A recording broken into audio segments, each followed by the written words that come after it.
Coco. At this time, I would like to introduce the class of 2016 valedictorian, Tiffany Park.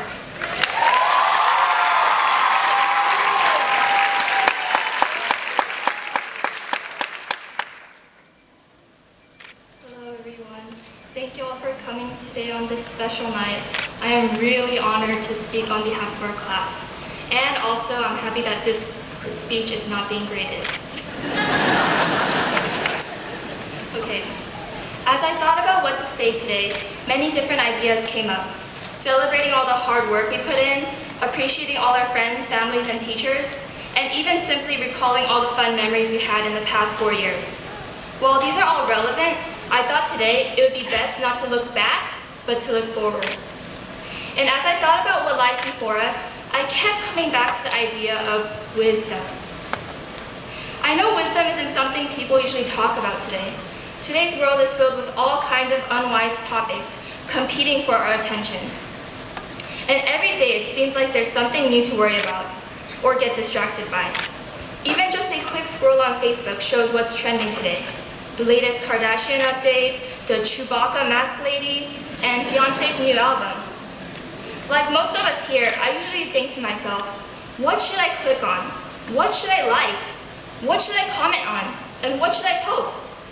These kinds of questions ultimately led me back to the need for wisdom, more than ever, and how crucial wisdom will be once we step out into this world.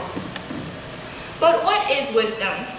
Some people say that wisdom comes with age and experience. For instance, all you seniors out here, we're way wiser than the underclassmen. Sorry, underclassmen, it's true. I mean, we have more experience and we've lived a few more years than they have. I'm sure we ask ourselves all the time, was I really like that when I was a freshman? The truth is, we were. And to the parents and teachers, you guys are definitely wiser than us. Except when it comes to your phones. By the way, since we won't be around anymore, here's a baseline tip to help you out.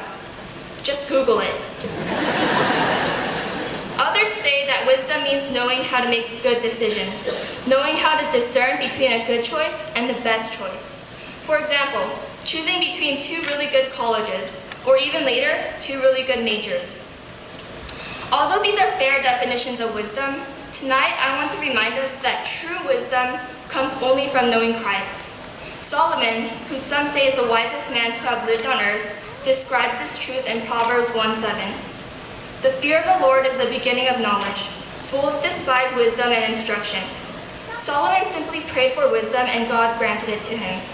This proves that we don't need to be old and experienced, nor do we need to know how to make the wisest decisions.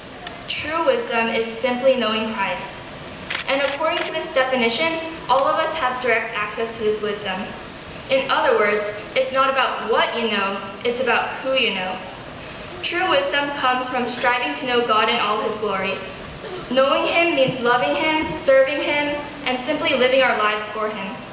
So as we go out into a world that constantly seeks to divert our attention away from God, let us be encouraged by the fact that we know God and stand firm in this wisdom. I conclude with the well-known parable in Matthew of the wise man and the foolish man.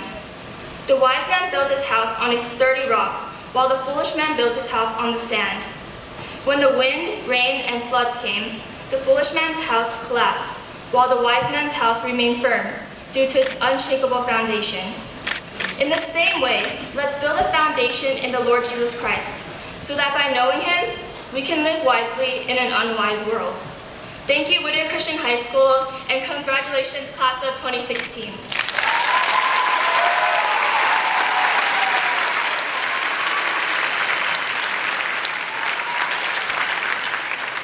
Tiffany.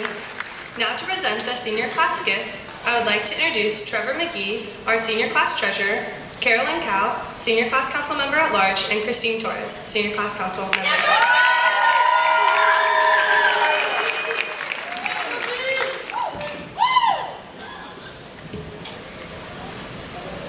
It is tradition